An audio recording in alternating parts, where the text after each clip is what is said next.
vamos falar ainda outro assunto, que é um assunto, se calhar, um bocadinho mais jurídico, que tem a ver com os contratos no interior dos contratos de subvenção.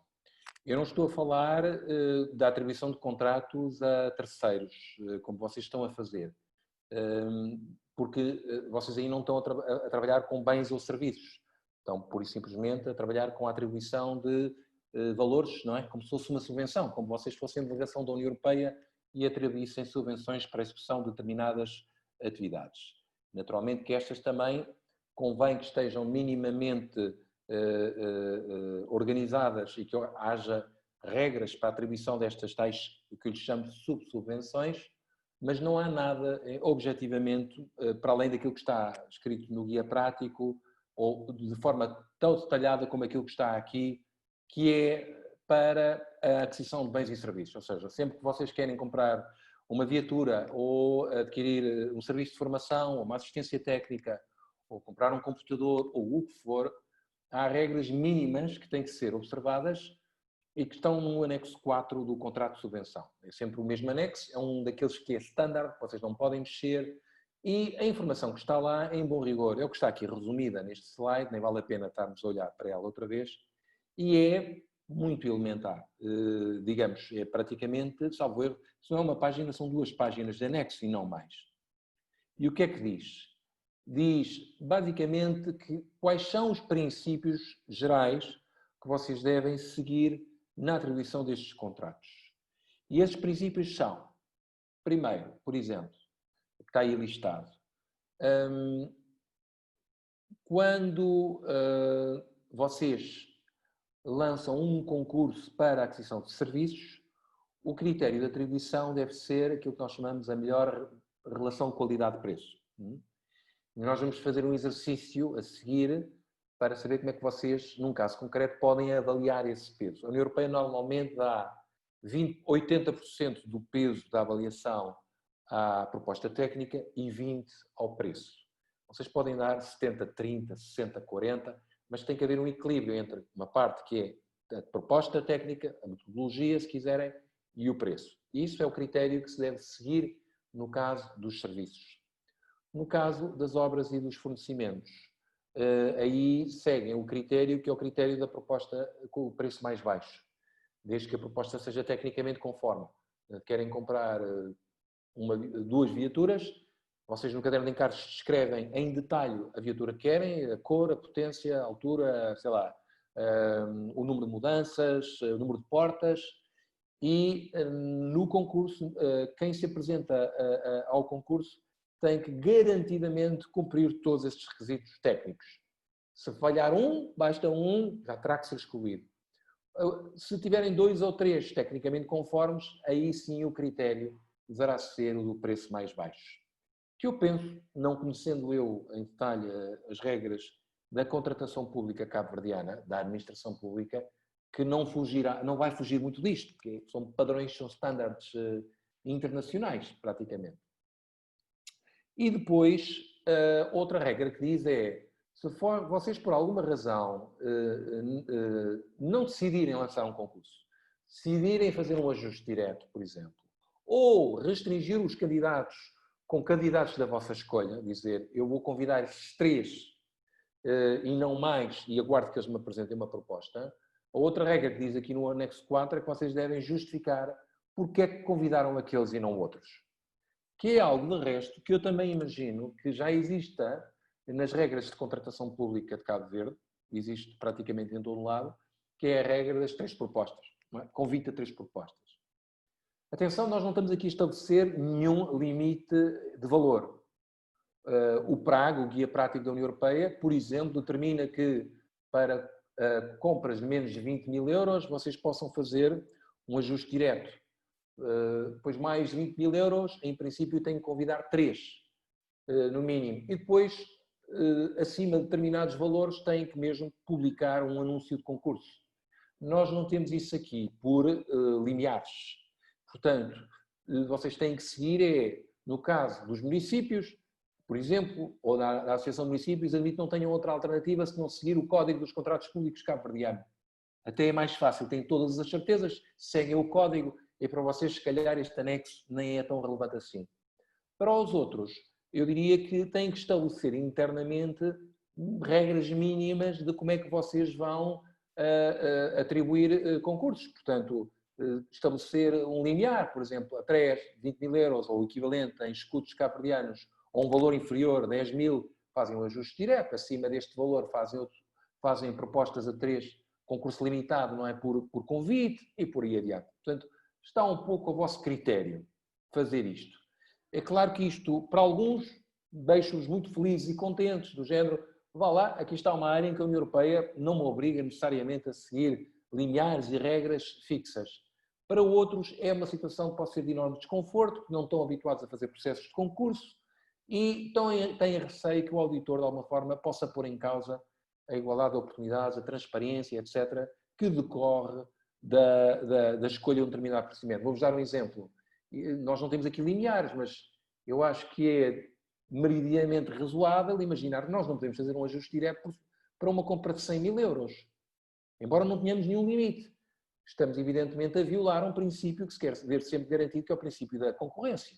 E, portanto, qualquer auditor, mesmo que não houvesse esses limiares claros, podia dizer, desculpem, mas vocês violaram um princípio essencial da concorrência. E, portanto, esta despesa é inelegível. E o desconforto é o facto de não terem aqui nada, tirando o Código dos Contratos Públicos cabo-verdiano, se decidirem seguir, é uma forma segura de vocês terem um padrão.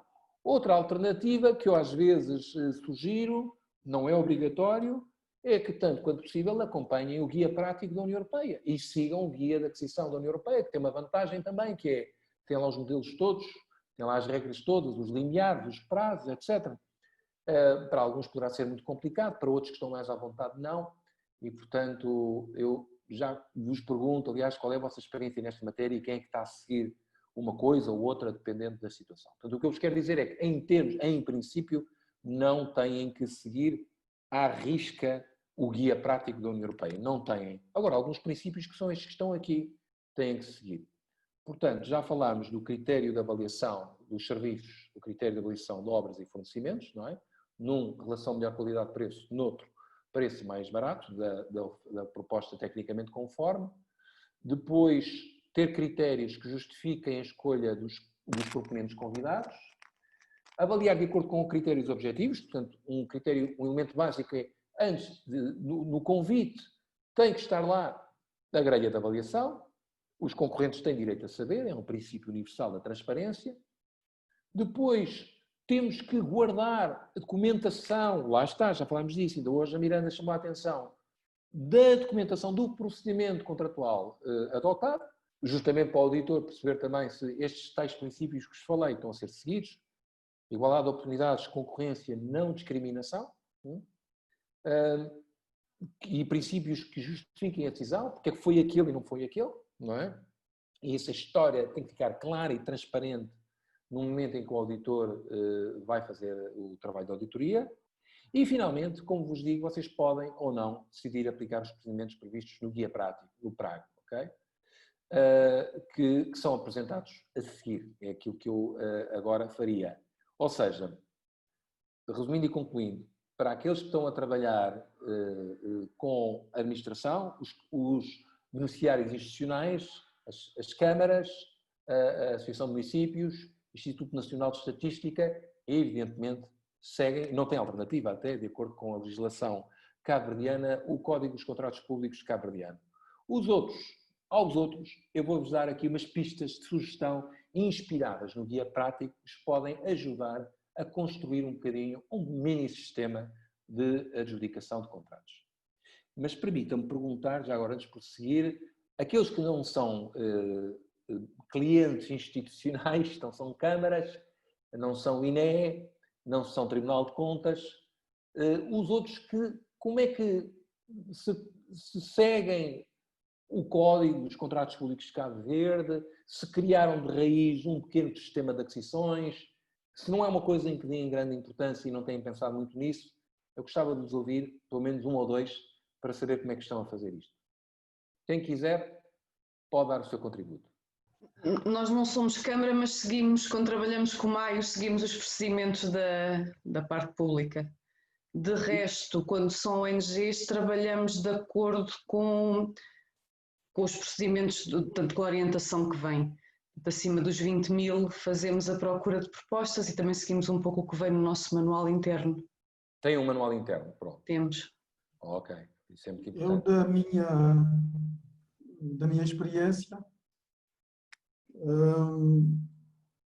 já estive ligado a uma instituição que tinha um manual de procedimento, de modo que, quando se trata de projetos, não como o caso de projetos da União Europeia, em que as normas de procurement são claras, utilizamos o que vem especificado no nosso manual, que está alinhado com a lei de procurement do país. Ok, Cabo Verde. E também estou ligado a ONGs que não têm um manual de procedimento administrativo e financeiro, que inclui também a questão de procurement. Neste caso, ou se aplica o que é proposto pelo financiador, ou segue-se aquilo que consideramos as melhores práticas. Sim. Por exemplo, sempre alinhado com aquilo que é a lei do país em matéria de contratação. Okay. De contratação. Exatamente. Contratação pública ou procurement. Sim, é isso. Muito bem. E pronto, temos aqui dois exemplos ou três já muito claros sobre o que as organizações andam a fazer. Em todo caso, perceberam que há manuais internos. Eu percebi também, a Susana partilhou essa informação no bate-papo, que eles próprios também têm um manual de procedimentos, manual interno de gestão, e, portanto, tem que haver alguma base, alguma orientação. Não se pode improvisar. Isso é que eu acho que é importante perceberem e respeitar minimamente estes princípios gerais. Ora bem, para não ficar no vazio, o que eu vos vou dar é uma mini apresentação, mini do Prague, só para vos dar conta daquilo que, na ótica da União Europeia, são critérios importantes. E alguns deles, atenção, como o da nacionalidade e da origem, não estão no vosso regime de contratação pública nacional, como é evidente, mas que têm mesmo assim que respeitar, que é o critério da elegibilidade que está aí, não é? E, portanto, há, depois das duas colunas à direita, uma sugestão sobre o momento em que o candidato deveria fazer prova da nacionalidade, da sua nacionalidade e da origem do fornecimento, não é? E a verificação documental, por nós, autoridade contratante, normalmente faz, no caso da nacionalidade, antes da adjudicação mesma, temos de ter a garantia que estamos a adjudicar a uma empresa elegível, e no caso dos bens, no máximo até o momento da recepção provisória dos bens. Portanto, mesmo já depois do contrato estar acionado, no máximo temos que ter o certificado de origem, coisa que não é relevante para vocês por enquanto, porque não têm aquisições, lá está, de valor superior a 100.000 euros. Mas pelo menos a nacionalidade, já sabem, não adjudiquem sem garantir a verificação da nacionalidade. Quanto a critérios de seleção, as regras de contratação pública de Cabo Verde, assim como as de todo o mundo, têm sempre alguns critérios elementares, que não são critérios de atribuição ou de avaliação. Seleção quer dizer critérios mínimos que têm que estar verificados para que nós possamos trabalhar com uma determinada empresa, não é? Se eu estou a trabalhar numa área altamente especializada, ou não tanto, estou a trabalhar em saneamento, eu não vou contratar uma empresa que seja fornecedora de software. Não faz sentido, como é evidente. E, portanto, no próprio convite eu tenho que criar critérios de capacidade técnica que têm que estar verificados. A empresa tem que me dar prova de que já trabalhou naquela área, naquela geografia, eventualmente, nos últimos 3 anos, por exemplo. E depois critérios profissionais, que são critérios que têm a ver com a existência de capacidade intelectual, de experiência profissional de pessoas que trabalhem dentro da empresa, do fornecedor, do candidato. ou seja, que não seja tudo feito por outsourcing, não vão lá buscar lá fora os skills, as capacidades que precisam para uma prestação de serviço. Às vezes é importante em determinadas áreas, por exemplo, em projetos também muito técnicos, que dentro da empresa haja quem saiba do negócio, da atividade profissional, não é? E não só ir buscar fora. E depois também há critérios de capacidade económica e financeira que eu diria que só são relevantes quando temos concursos de um valor mais elevado, não é? Porque se temos um concurso cuja execução dura 3 anos, por exemplo, 2, 3 anos, a empresa não vai receber, o nosso prestador de serviço, os avanços do dinheiro todos de uma vez, se calhar é importante saber, do ponto de vista do balanço, do volume de negócios, como é que está a situação da empresa, não é? Portanto, é isto que nós entendemos por critérios de seleção. Não são ainda os critérios de atribuição, estes são os seguintes. Os critérios de seleção são critérios mínimos que têm que estar verificados, pelo menos até à data da adjudicação, para sabermos se podemos confiar, digamos, contar com a capacidade daquela empresa, económica, financeira, profissional e técnica. E, finalmente, critérios de atribuição. São os tais que para a União Europeia deviam ser estes, ou seja, para os serviços, melhor relação qualidade-preço, isto é importante, e para as obras e fornecimentos, o preço mais baixo das propostas tecnicamente conformes. Corrija-me se eu estiver errado, mas penso que isto também, que o Código dos Contratos Públicos cabo-verdiano consegue perfeitamente acomodar estes critérios de atribuição, não é? Normalmente o critério diz a proposta economicamente mais vantajosa o chapéu, a nomenclatura que pode encaixar-se perfeitamente nesta ideia da melhor relação preço-qualidade, no caso dos serviços. No caso das obras e dos fornecimentos, por regra, é o preço mais baixo das propostas tecnicamente conformes. Já lá vamos. Se quisessem, não são obrigados, repito, seguir o PRAG de alguma forma, poderiam usar estes limiares que aqui estão mencionados. E, portanto, como veem, olhando para a direita, o ajuste direto só se faz para compras até 20 mil euros. Só que o ajuste direto, normalmente, mesmo assim, se quiserem seguir à risca aquilo que está definido nas regras da União Europeia, implica que vocês, com o vosso fornecedor, preencham, digamos, um contrato ou um documento onde fique expresso a razão pela qual vocês decidiram adjudicar diretamente o contrato àquela determinada empresa, ou por razões de natureza técnica ou outra.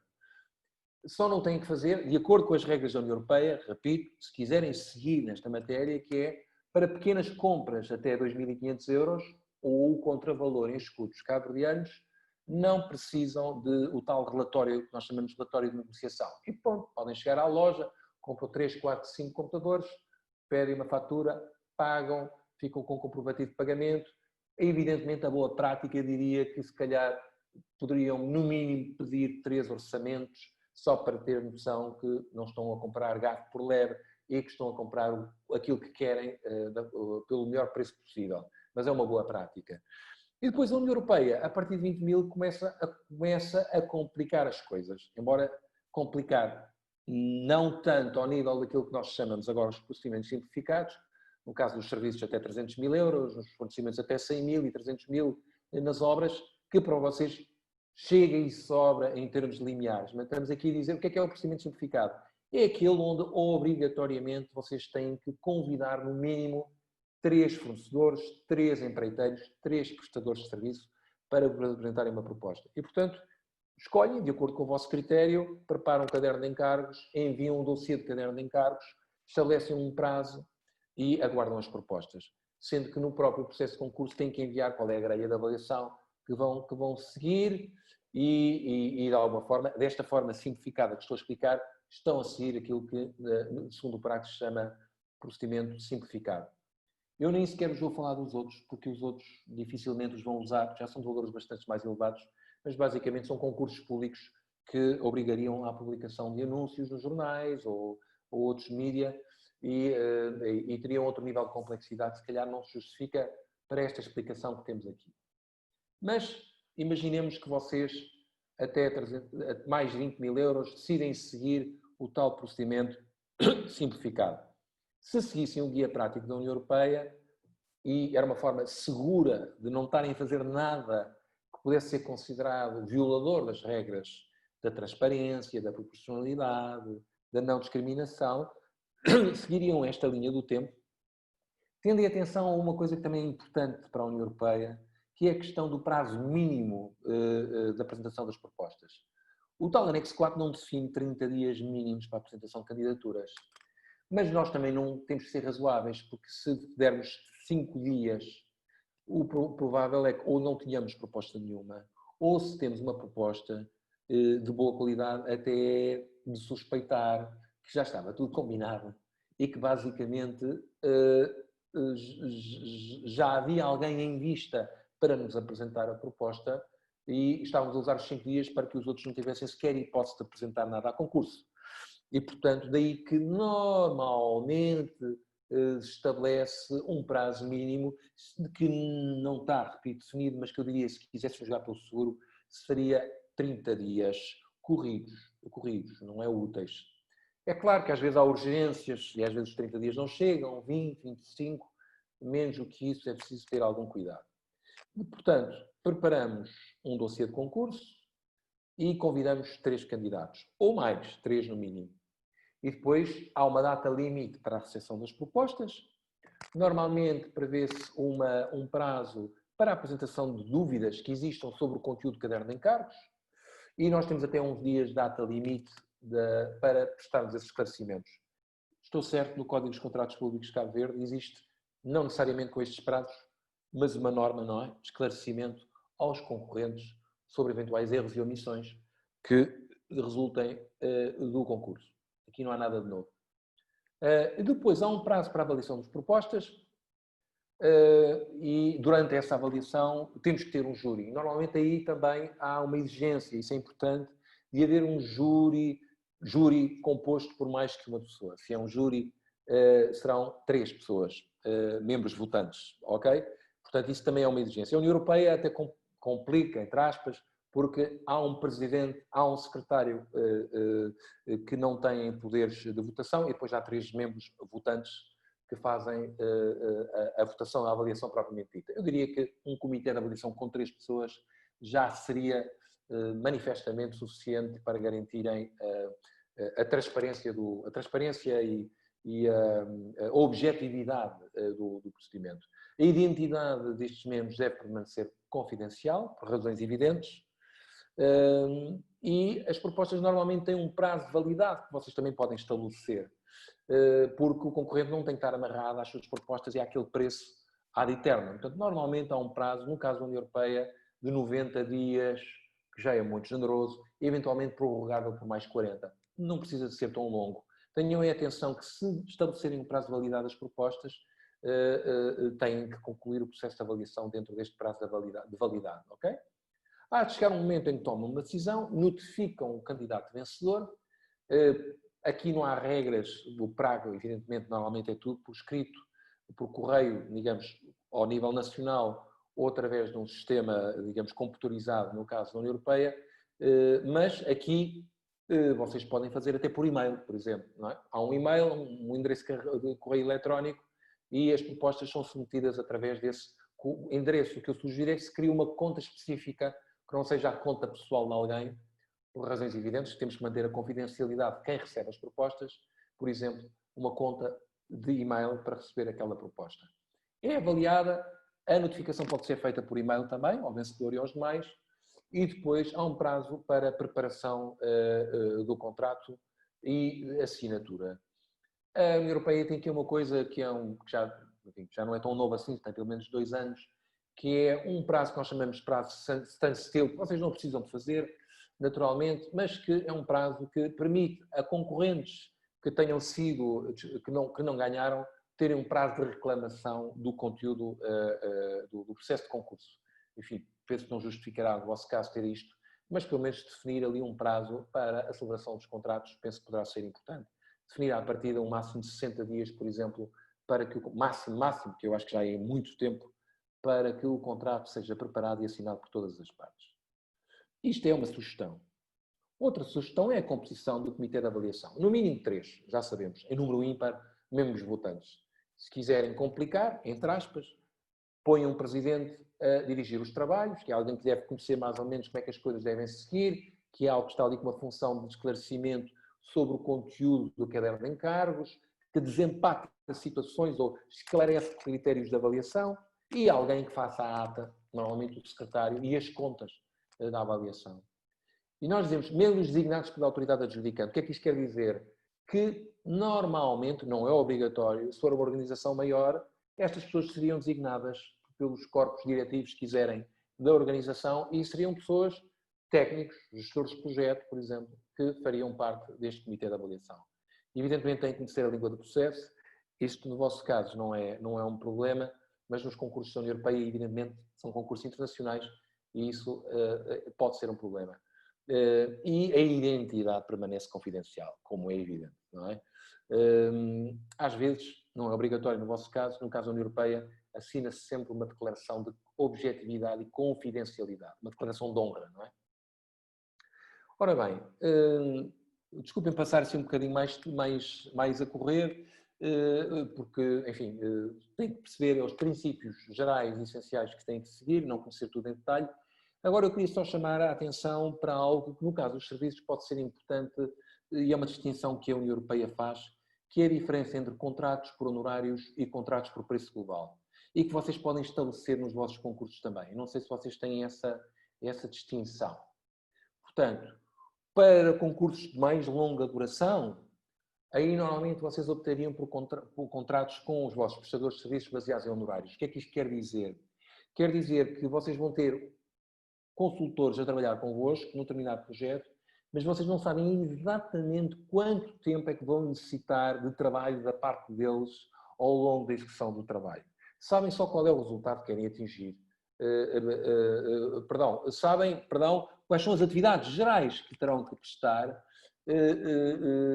e aquilo que é absolutamente essencial é que vocês vão pagar esses consultores com base no tempo de trabalho efetivamente prestado. Por isso é que nestes casos as tais time sheets são importantes. São elas que nos permitem saber o consultor tinha 300 dias de trabalho, trabalhou 200, eu pago-lhe 200, ok? O trabalho efetivamente realizado é que será pago.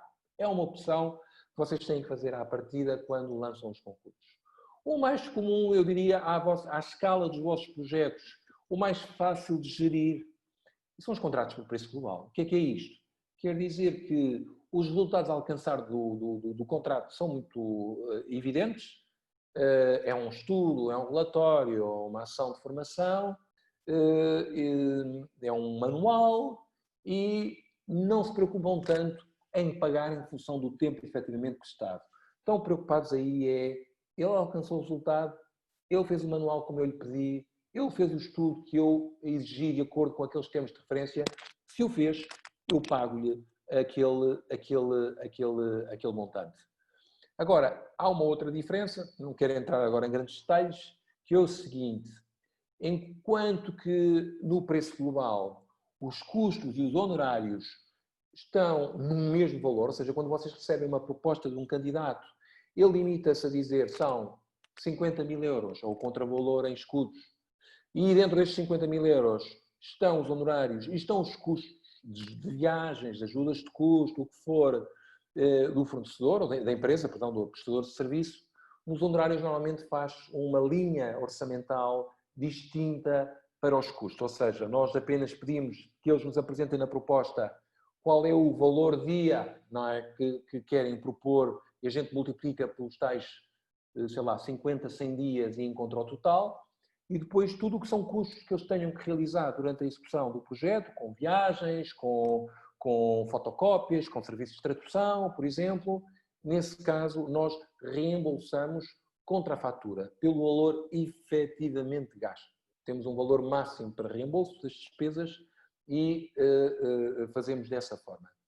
Ou seja, se me permitem, para nós, prestadores de serviços, quando nós temos muita dúvida sobre quanto é que nos vai custar um trabalho, por exemplo, em Angola, onde há problemas relacionados com desvalorização cambial e coisas do género, pode ser um pouco perigoso fazermos um contrato por preço global, porque no final depois não sabemos exatamente, fizemos uma proposta, estão lá dentro os custos, se calhar as coisas vão me custar muito mais do que eu imaginava, em alguns casos, se houver uma flutuação do preço das passagens aéreas, não é?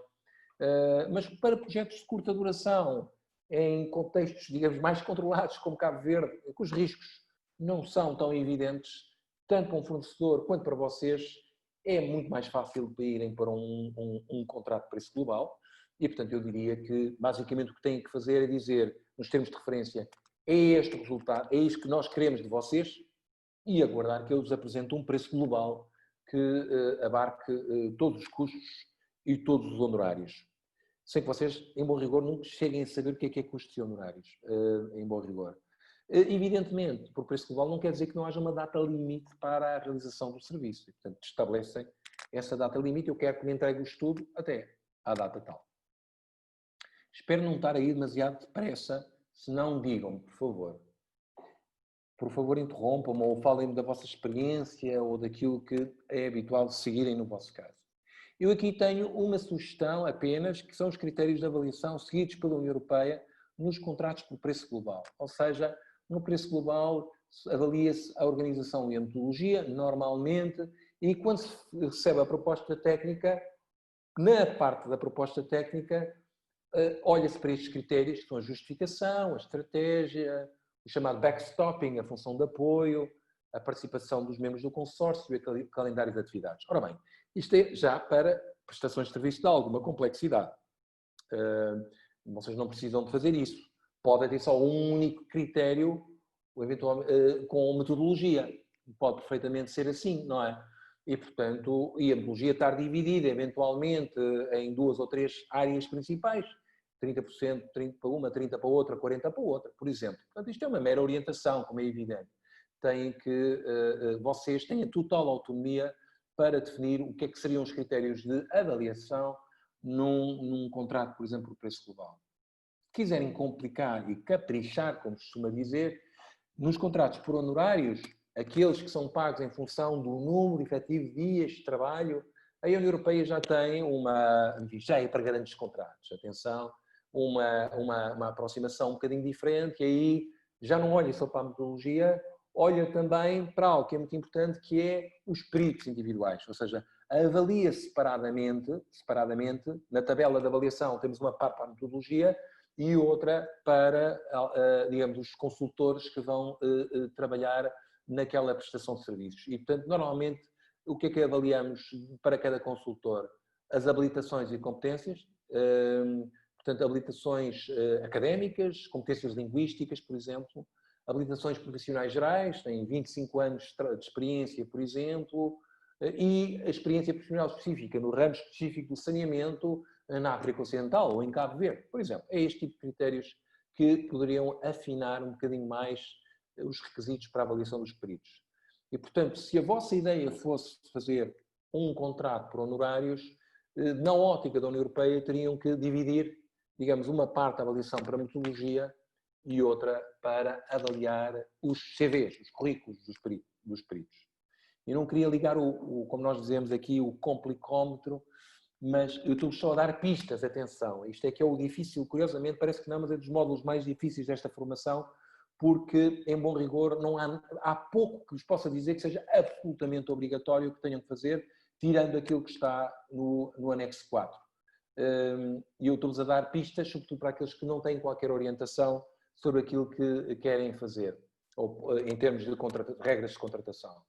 Depois, os dossiês dos concursos normalmente têm esta estrutura, podem ou não podem seguir, como é evidente, as regras de apresentação das propostas, que são as instruções aos proponentes, com a indicação da nossa morada e o prazo limite para apresentarem as propostas, a indicação do orçamento disponível, por exemplo, temos até 100 mil euros, o que em bom rigor normalmente a União Europeia só utiliza no caso de serviços, no caso de obras e fornecimentos, o preço base não é anunciado. Por acaso gostava de saber como é que é, já agora, e pergunto-vos diretamente, no caso do Código dos Contratos de Cabo Verde, quando vocês lançam um concurso, o preço máximo já está anunciado? É público? Toda a gente sabe? Ou não? Ou depende do tipo de contrato? Se há alguém que tenha facilidade com os concursos públicos, imaginem um contrato de obras. O programa de concurso já está lá a dizer para o concorrente qual é o vosso orçamento máximo para aquele contrato? Sim, às vezes publicam já o plafond, já no aviso no jornal. Ok. mesmo para obras, certo? Mesmo para obras, sim. Ok, ok. Podem fazer isso, como é evidente, não é? No caso da União Europeia, normalmente não se faz, porque o critério, como é o preço mais baixo, normalmente, quando não se diz o preço, o orçamento, as pessoas oferecem o preço mais baixo para serem concorrenciais. Quando já conhecem o orçamento, há uma tendência para aproximar o preço um bocadinho mais do orçamento existente, não é? Portanto, a possibilidade de nós, autoridades contratantes, termos um preço de canhão, que costuma dizer muito baixo, ou razoavelmente baixo, existe mais quando não anunciamos o orçamento. É essa a experiência. Mas, enfim, aqui não há uma regra obrigatória, ou fazem como fazem a Cabo Verde, ou fazem como Nós, fazem. Tiago, nós Sim. ultimamente aqui na NMCV, pelo menos no último projeto, andamos a fazer isso sistematicamente nos termos de referência, colocar plafond, porque muitas das vezes, logo no início, não fazíamos referência ao plafond e depois nós tínhamos propostas exorbitantes em que passávamos meses e meses a tentar negociar depois com o... Exatamente. É para evitar isso. Ora bem, eu por acaso estou completamente de acordo, a minha experiência até é essa, sobretudo no caso das ONGs. Não sei porquê, às vezes somos muito ambiciosos em termos de orçamento, suborçamentamos e quando lançamos o concurso temos essas surpresas e todas as propostas estão acima do nosso orçamento. E para evitar isso, realmente há a vantagem de anunciar o orçamento. A vantagem é essa. É porque aí sabemos que à primeira, mesmo que possa ser uma proposta mais próxima do nosso máximo, está dentro do nosso orçamento, podemos assinar o contrato, não é? Enquanto na União Europeia já não é assim e há, de facto, alguns casos em que excedem a nossa... Como não sabem qual é o máximo, excedem os nossos limites. Ok? E depois informa-se também, no caso dos serviços, dos termos de referência, não é? Que descrevemos o que é que pretendemos, a metodologia, os objetivos, os resultados, o prazo máximo de execução, às vezes até o perfil dos peritos. E o modelo de orçamento também é importante a partilhar à partida.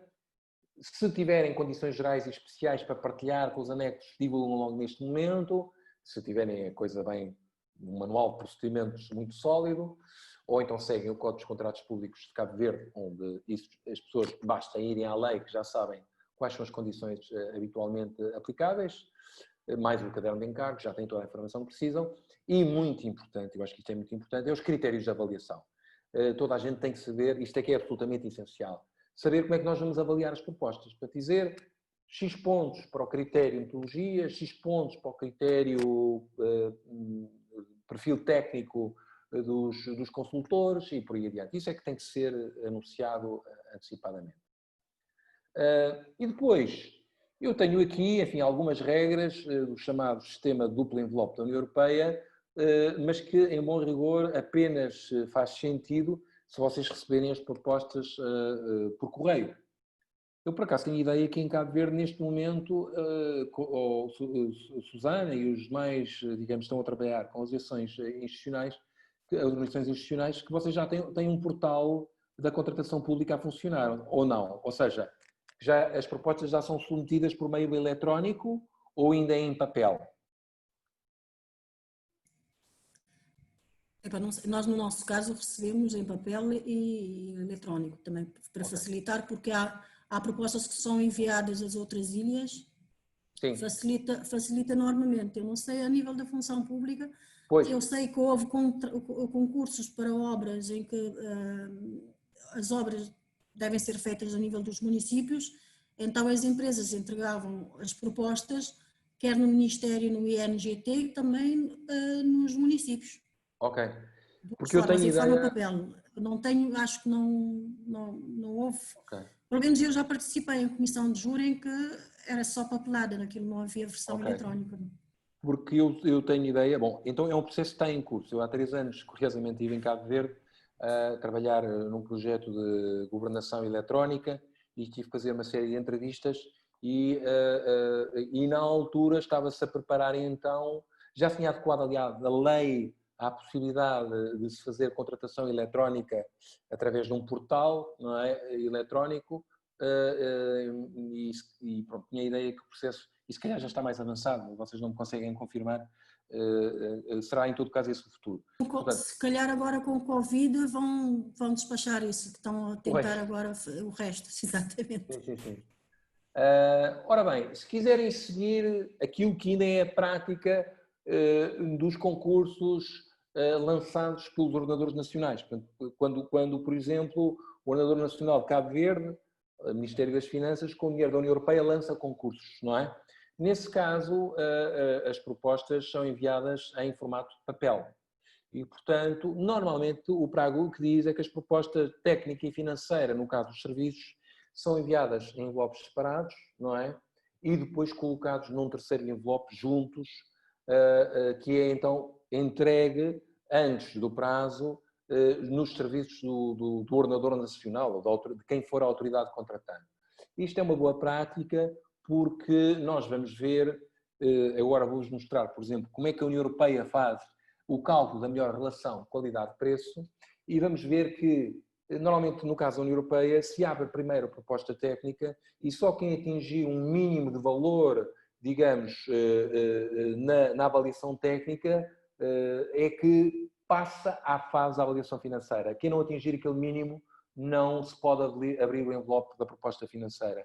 E este sistema duplo envelope separado permite evitar que alguém que olhe logo para a proposta financeira, se vê logo que o preço é muito bom, possa perder a objetividade e estar enviesado e aumentar a pontuação técnica para poder abrir a proposta financeira e atribuir o contrato àquele prestador de serviço. Portanto, por uma razão de objetividade, se quiserem fazer aquilo exatamente como deve ser feito, de acordo com as regras da União Europeia, fariam assim. Portanto, pediriam aos concorrentes que enviassem as propostas em 2 envelopes separados, uma técnica e uma financeira, dentro de um terceiro envelope, e fariam depois a avaliação primeiro da proposta técnica e só depois aquelas que atingissem uma mínima pontuação iriam então à proposta financeira. Já vamos ver como é que isto funciona. Também, normalmente, o que se faz, evidentemente, e isso vocês fazem com certeza também, eu não estou só a olhar para a proposta, eu tenho que olhar também critérios de natureza formal e administrativa neste momento. Eu tenho que ver se eles me entregaram a proposta dentro do prazo, se endereçaram bem a proposta, se utilizaram o formulário que eu lhes enviei, se utilizaram a língua que eu exigi, se tem lá a documentação, por exemplo, os diplomas, se houver perfis profissionais, tem que lá estar. Eu tenho que verificar a nacionalidade do proponente e dos seus subcontratantes.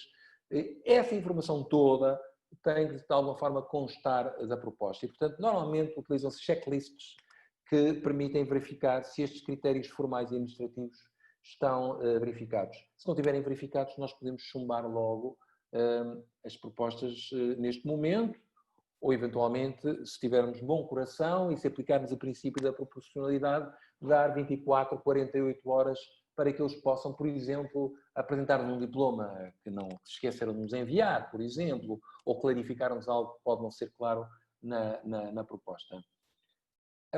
As propostas são avaliadas em câmara. O que é que isto quer dizer? Alguém sabe? O que é a avaliação das propostas em câmara? Não é italiano, de certeza. Porque é italiano, queria dizer que era no quarto. No quarto. Mas nós temos italianos aqui. Câmara em italiano também não quer dizer sala, ou não? Ou é só quarto? Não, eu sou meia italiana. Ok. Mas o italiano, o português, o espanhol e o francês têm uma origem comum que é o latim. E, portanto, aqui é do latim. E o que é que quererá dizer em câmara do latim? Alguém sabe? Vou ver aqui no bate-papo alguém está a dar um contributo. Exato, a Miriam. Não, câmara é quarto, ok. Obrigado. Câmara é quarto. Mas aqui não está câmara, não vamos a fazer a avaliação no quarto, com certeza. Em latim, a gente esquece que esta língua... Em latim, o que quer dizer em câmara? Quer dizer que há uma câmara a filmar a abertura das propostas? No Zoom? Tal qual ela é? Não é isto que quer dizer. E em câmara é, de facto, numa sala, ou se quiserem, num ambiente fechado, numa câmara, e num lugar fechado, que garanta a confidencialidade. É isto que quer dizer. Nós não vamos para o café a abrir propostas. Basicamente é isto que quer dizer. Já agora, permita uma curiosidade, como é que se diz sala em italiano? Soggiorno. Soggiorno, ok. Já aprendi qualquer coisa. Vocês levam com o praga e com os procedimentos, eu aprendo italiano. Acho que fiquei a ganhar. Ok, então não tem nada a ver, curiosamente, com esta câmara. Mas câmara, no fundo, quarto no sentido local fechado. É muito importante esta regra. Mas o que é que quer dizer o ser? Porque já no slide anterior também tinha entre parênteses ser. Serviços. É uma sigla? Serviço. Estas regras são aplicáveis, estas que eu estou a explicar por enquanto, são as aplicáveis aos serviços, ok? Vamos ver que para as obras e para os fornecimentos há umas nuances, ok? Portanto, eu estou-vos a explicar isto, estão a ver ser, são os procedimentos, como estão aqui a ver em cima, diz contratos de serviços, ok? Prestações de serviços, formações, assistências técnicas, o que for, tá bom?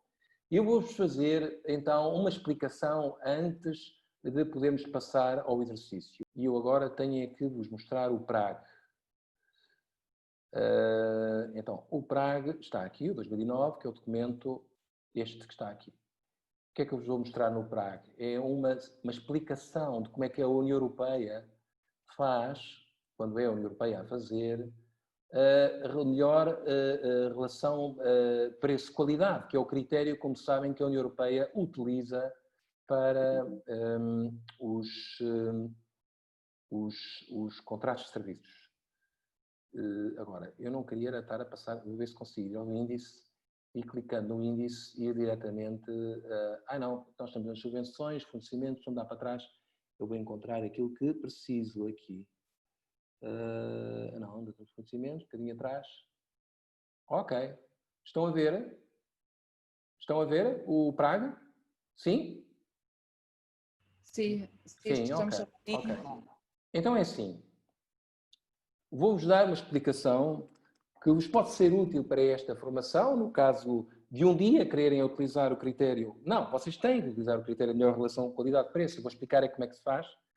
É claro que estamos a falar de... Vão ver os valores, até dos orçamentos, são bastante elevados, porque é para grandes concursos. Mas vocês podem utilizar exatamente o mesmo raciocínio para pequenos concursos que tenham de serviços, em que tenham que aplicar a melhor relação qualidade-preço. E depois vamos fazer um exercício ainda antes de terminarmos a sessão. Então, temos 3 avaliadores, como vos disse, a regra é 3 avaliadores com membros votantes e 3 proponentes, 3 empresas que apresentaram uma proposta de serviço, até podem ser prestadores de serviços individuais, como sabem, não precisam de ser necessariamente empresas. E cada avaliador tem a sua grelha de avaliação que preenche de acordo com critérios que estão pré-definidos, metodologia, pessoal, etc. Preenchem a grelha e cada um deles dá uma pontuação. Por exemplo, o avaliador A deu 55 à proposta 1, 88 à 2, 84 à 3. E assim sucessivamente. E então, o que é que se deve fazer normalmente? É, pega-se em cada uma das notas e somam-se. Dá 174 para o proponente 1, 254 e 256 para o 3. E o que é que se faz a seguir? Encontra-se a média aritmética, dividindo pelo número de avaliadores, dividindo por 3. E então, deu 58 ao 1, 84, 67 ao 2 e 85, 63 ao 3. Ok? Então, o que é que se faz a seguir? Tenho pena de isto estar agora dividido em páginas distintas, porque dificulta um bocadinho a compreensão. Então, o que é que acontece? O primeiro, que tinha tido 58, não é? É excluído imediatamente. Porquê? Porque não atinge a tal valor mínimo que eu vos falei, que são 75 pontos. Okay? Não tem 75 pontos, é excluído, fica logo por ali. É o mínimo técnico que tem a alcançar.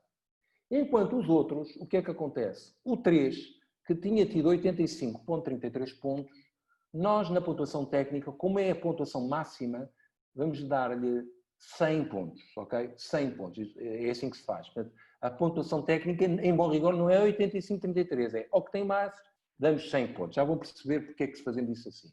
E é o outro que está a seguir, que tinha tido 84,67, nós vamos dividir esse valor pela nota máxima, 85,33, multiplicado por 100, e aqui deu 99,22. Ou seja, vamos encontrar o valor proporcional. Se o outro foi arredondado aos 100, então 84,67 para 100 são 99,22. É uma regra de 3 simples, não é? E, portanto, encontramos aquelas pontuações técnicas, 100 para o 3, 99,22. Para já, o proponente 3 está a ganhar. Vamos ver o que é que acontece a seguir. E o que é que acontece a seguir? Vamos abrir as propostas financeiras. E nas propostas financeiras, como veem aqui, estamos a falar de valores muito elevados. Hein? Estamos a imaginar um concurso lançado internacional, pela própria delegação da União Europeia. Mas imaginem isto com pequenos valores. Podem ser 30 mil euros, ou contravalor em escudos, ou coisas deste género, para um contrato de serviço. Neste caso, o que é que se faz? Abre-se então um envelope financeiro, vai-se ver o valor dos honorários apresentados e, nesse caso, vamos ver que o proponente 2 é que apresentou a proposta mais barata. E então, as regras dizem que a esse temos de dar 100 pontos, não é? Porque é mais barata, vamos valorizá-la, e a outra fazemos também uma espécie de regra de 3 simples, mas ao contrário. Vamos dividir o valor, o preço mais baixo, neste caso, 951.322, pela proposta do proponente 3, multiplicado por 100, para encontrar, digamos, o mesmo valor arredondado aos 100, neste caso 89,71. A diferença é que aqui, evidentemente, vamos privilegiar a proposta mais barata, não é? E, portanto, estamos assim. Para já temos uma avaliação técnica, uma avaliação financeira, ok? Desta forma. E, finalmente, há um terceiro quadro que nós temos que preencher, que é este, que está aqui, no qual vamos então aplicar o tal critério 80-20, que é o que a União Europeia usa. Vocês podem usar outra proporção, que é, para a proposta técnica, vamos dar-lhe um peso maior que a parte financeira. Nos serviços, normalmente entende-se que eu prefiro a qualidade é mais importante que o preço, por assim dizer. E então, vou dar um peso de 80% à nota técnica, portanto, 80% vezes 99,22 dá 79,38, e 80% também à proposta técnica do proponente 3, que como tinha tido 100, agora fica com 80. E vamos fazer o mesmo com a proposta financeira e, portanto, vamos atribuir 20%, neste caso 20%, que é o critério financeiro, à proposta do proponente 2, tinha tido 100 pontos porque era a proposta mais barata, não é? E fica com 20 pontos. E a outra, vamos fazer a mesma conta com a pontuação financeira vezes 20%, dá 17,94. Ok? É o que temos. E depois, basicamente, o que tem a fazer é somar esta pontuação, que está na tabela seguinte, e encontrar, agora estou com dificuldade, de passar a página. Ok. E encontrar o resultado final que está aqui. Eu somo, então, a proposta técnica, a ponderação técnica e a ponderação financeira da proposta 2 tem 99,38 e a mesma coisa para a 3 dá-me 97,94 e, portanto, neste caso, embora sejam ambas duas excelentes propostas, uma teve 99,38, que é quase a perfeição, e ficou em primeiro lugar e teríamos que atribuir, então, a proposta a este 99,38, ok? Curiosamente, neste caso, se repararem, quem ganha isto até é alguém que oferece o melhor preço. Normalmente não é o caso. Normalmente a proposta financeira normalmente é a melhor técnica já é a ganhadora no final. Mas aqui, como as propostas técnicas tinham uma pontuação muito parecida, o que desempatou, na verdade, foi o preço, não é? E, portanto, fez com que o proponente número 2 ficasse a ganhar neste concurso. Okay? Não sei se perceberam. Se alguém tem dúvidas, em todo caso, esta explicação está no Praga e, basicamente, é uma ilustração de uma metodologia que vocês podem seguir, se não a tiverem ainda, para fazer a análise da melhor relação qualidade-preço num concurso de serviços, que é, de acordo com o anexo 4, o critério que devem seguir. Ok? Ou seja, isto sempre que haja alguma concorrência. No caso da União Europeia, quer dizer que sempre que eu tenha um contrato de mais de 20 mil euros, ou respectivo contravalor em escudos, eu tenho que necessariamente comparar as ofertas desta maneira. Se for inferior a 20 mil euros, eu posso fazer um ajuste direto. E aí não há necessidade disto, não é? Vou diretamente a escolho, assino o contrato, não é? Portanto, é assim que isto se faz e se explica. Alguma dúvida? Tiago, posso só dar uma pequena dica?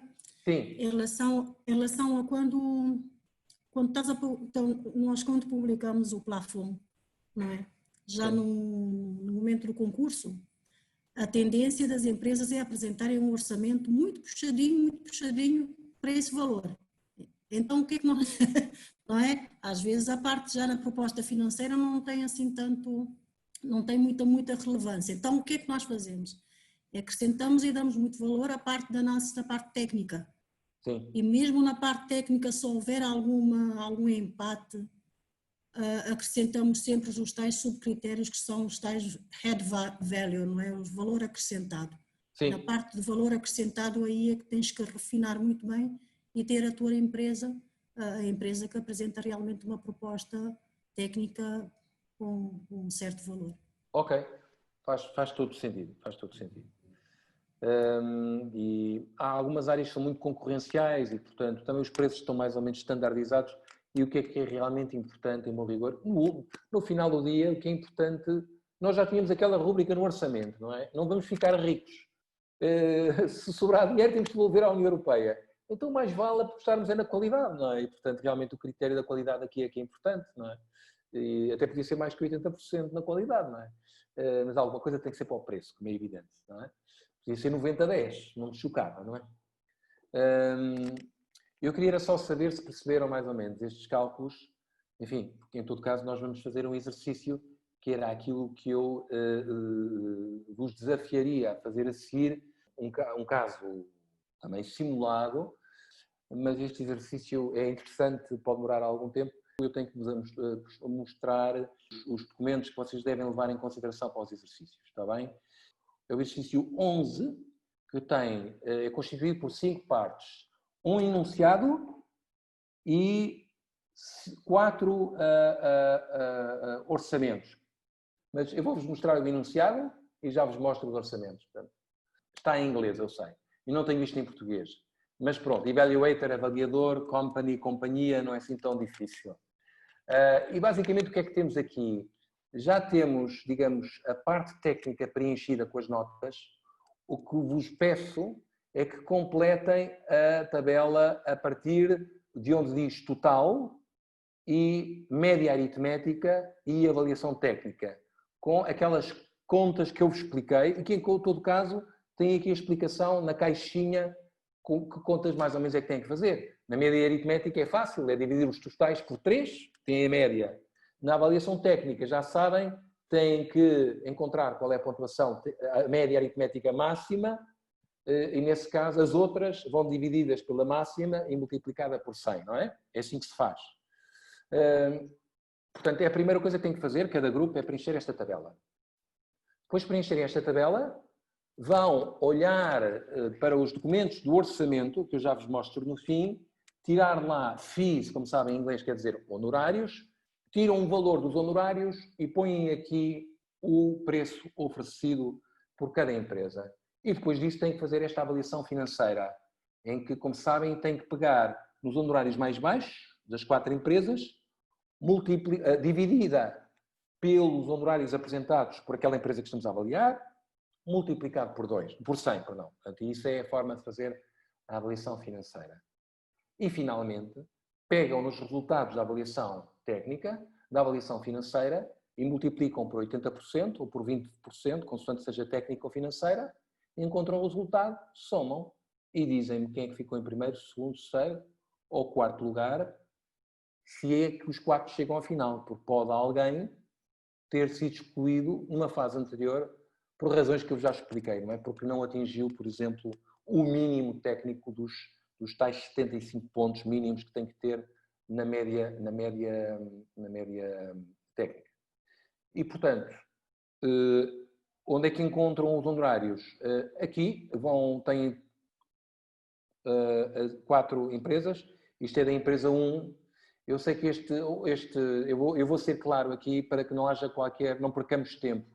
É onde vocês têm que ir buscar aqui onde diz total fees, estão a ver? Honorários totais. Eu vou assinalar aqui para que não haja qualquer dúvida, é este valor que é relevante nós levarmos em consideração na nossa análise. Portanto, é nesta linha, ok, que vocês encontram o valor dos honorários que têm que copiar e colar e pôr naquela tabela da avaliação financeira, está bem?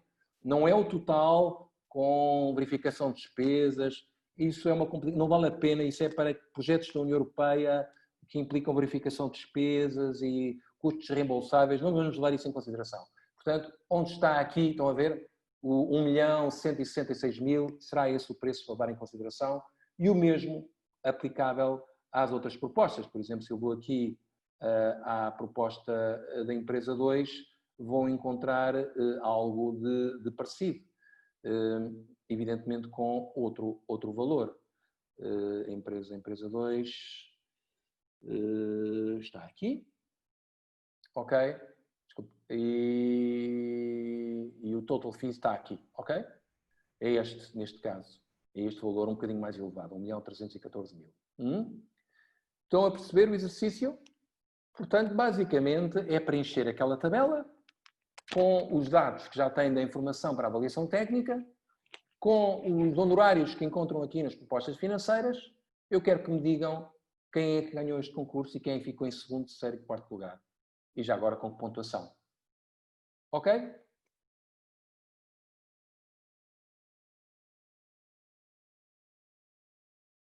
Então, basicamente, temos aqui a solução que depois pomos na Drive. Supostamente, digamos, normalmente fazemos isto com uma tabela Excel, não é? Que é o mais fácil, e depois arredondamos, normalmente deixamos 2 décimas, não é? A seguir à vírgula, e é assim que se faz, não é? E, portanto, neste caso dava estes valores que aqui têm. Então, a empresa 1 então tinha que ser excluída, não é? Porque não tinha tido aquela nota mínima de média de 75 pontos, e quanto às outras, dávamos 100 pontos à empresa 3, porque tinha tido os tais 93,67, que era a nota máxima, e as outras fazíamos a divisão das outras notas por essa nota máxima multiplicado por 100. E deu 95,02 e 94,31. E depois passávamos então à avaliação financeira e lembram-se que já não abríamos o envelope da empresa 1 pela razão que já sabemos, porque não tinha a mínima média de 75, e olhávamos só para a proposta financeira, para os honorários. Tinha estes valores que aqui estão. A proposta de valor mais baixa era a empresa 2, portanto tínhamos que lhe dar 100 pontos, e quanto às outras, dividíamos então o valor da proposta mais baixa pelos respectivos valores, neste caso 1.539 e tal, na outra 1.361 e tal, e multiplicávamos por 100. E o resultado que estava aqui era de 85,33 para a 3 e 96,55 para a 4 e 100 pontos para a 2, como é evidente. Admito que alguns de vocês possam ter resultados ligeirissimamente diferentes, às vezes isso tem a ver com o Excel, a forma como fizemos a introdução dos dados, mas basicamente é isto. E finalmente, pegávamos então nas notas técnicas e nas notas financeiras, não é? E multiplicávamos por as técnicas por 80% e as financeiras por 20%.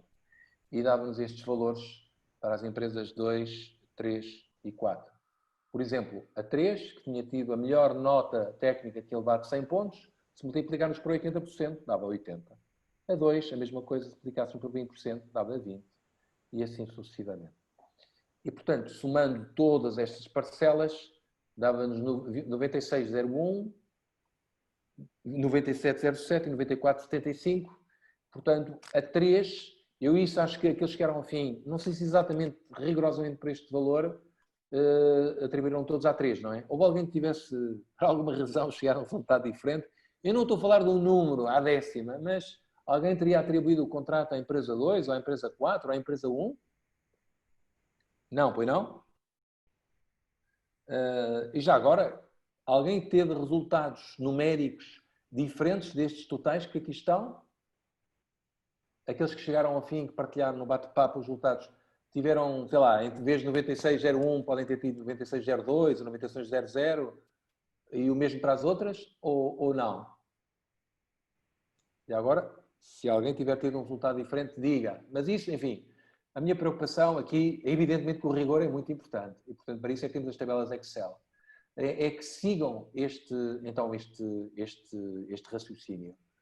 E neste caso, então, a empresa 3 que tinha tido a melhor proposta técnica, acabou mesmo por ser aquela que ganhou o concurso, não é? Ficou em primeiro lugar. Aqui o preço, embora não tenha tido o melhor preço, a proposta técnica realmente fez a diferença e ganhou o concurso, ok? Eu não sei se houve alguma dúvida que tenha surgido. Eu queria só, já agora para terminar, chamar-nos a atenção para o seguinte. Se repararem bem, aqui há algumas disparidades de pontuações que podem ser um bocado exageradas. Por exemplo, a empresa 2 teve 80 pontos pelo avaliador 2 e 100 pontos pelo avaliador 3, não é? Isto é uma disparidade de 20 pontos. Isto é muito significativo e não deveria acontecer. E, portanto, é neste momento que os membros do Comitê de Avaliação deviam, de alguma forma, entabelar conversa e perceber exatamente como é que se interpretaram bem ou não os termos de referência, não é? Porque pode haver um erro de interpretação quanto à metodologia, ou um erro de interpretação quanto ao currículo experidos, pode estar aí alguma coisa que não se perceba. E, portanto, isto irá evitar, e normalmente é para isto que a Comissão, aliás, institui a figura do Presidente. O Presidente do Comitê é justamente o mediador que pode eventualmente tentar harmonizar tanto quanto possível estes valores, para evitar este tipo de situações. Entretanto, na caixa do bate-papo, a Fernanda pergunta se aquele critério dos 75 pontos de nota mínima é sempre obrigatória. No caso da União Europeia, se seguir o PRAC, sim, é sempre obrigatório ter 75 pontos de classificação técnica mínima. Mas repito, e esta era a última nota que eu queria vos deixar, vocês não são obrigados a seguir tudo isto à risca. Eu só estou a dar algumas ideias para aqueles que estejam a começar e são projetos da União Europeia pela primeira vez, que não tenham um manual de procedimento ou de gestão, ou que não estejam a seguir o Código dos Contratos Públicos de Cabo Verde. Se quiserem ter algumas ideias sobre a forma como devem avaliar as propostas, aqui está ela, não esquecendo que no caso dos serviços, o critério da melhor relação qualidade-preço não pode ser, tem que ser mesmo esse. Não é o preço mais baixo nas subvenções, jamais pode ser o critério. Tem mesmo que fazer esta ponderação. Agora, se é 80-20, se é 90-10, se é 70-30, fica ao vosso critério. Ok? Do mesmo modo, digamos, aquilo que levam em consideração para avaliar a proposta técnica, se é os chefeiros dos peritos, se é, digamos, a parte mais metodológica, isso fica um bocadinho ao vosso critério, como é evidente, não é? Dependendo daquilo que estão à procura.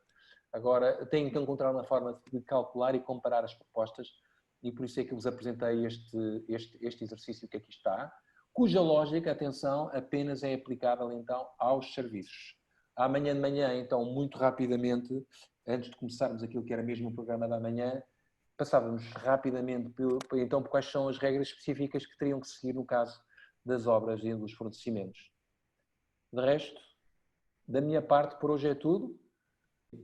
Ok, pronto, eu tenho que ser sincero, aprendi muito, porque no cálculo, na fórmula da parte técnica, não é? A fórmula, se baixar um pouco o documento, sim, você pode ver exatamente da proposta técnica, na avaliação técnica.